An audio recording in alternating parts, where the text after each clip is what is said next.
Karen and Paula with more. All right, thank you, John. I love this recipe. It's called Oh So Easy Cinnamon Rolls, something anybody can make, right, Paula? Very quick and easy. I use Pillsbury French loaf that you just roll out. If you can't find that for some reason, it'd be real easy to do this with the crescent roll sheets instead. Oh, yeah. You just roll it out, smear it with butter, and butter makes everything. It does. And you can use your unsalted butter that you were looking for. Oh, did you see that last night? I needed my unsalted butter. And then go ahead and just smear, crumble up the brown sugar across it. I like the brown sugar and regular cinnamon or regular sugar. You can do it either way, though. Okay. And it's kind of a as you taste it type thing. This too? Yep, and sprinkle that across the top. Then we're going to add about a teaspoon of cinnamon. That's going to be a more or less as you taste too.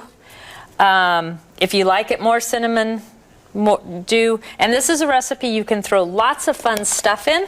Oh, and raisins or whatever. Raisins or apples. Do you want to roll it up? Sure. Okay. Maybe I'll have you help me on that stuff. Yep. And just kind of roll it up like you would a normal cinnamon roll. And I like this baking mat. I use the baking mats to kind of try to make things a little easier. Now I'm going to we got 2 minutes for my little trick. This is something my grandma taught me.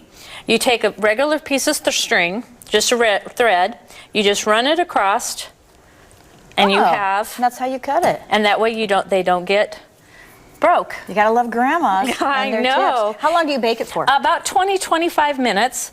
At 350? At 350. I'm doing them in about 9 rolls out of the pack. It gives you that little sweet tooth that you need, but here you don't. They are. Yep. Look how great these look, and I'm just going to try one real quickly. I love these, and you can warm them up.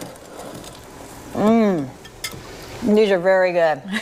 Thank you, Paula. You're welcome. And this recipe is on our Pure Nebraska Facebook page. Back to you, John.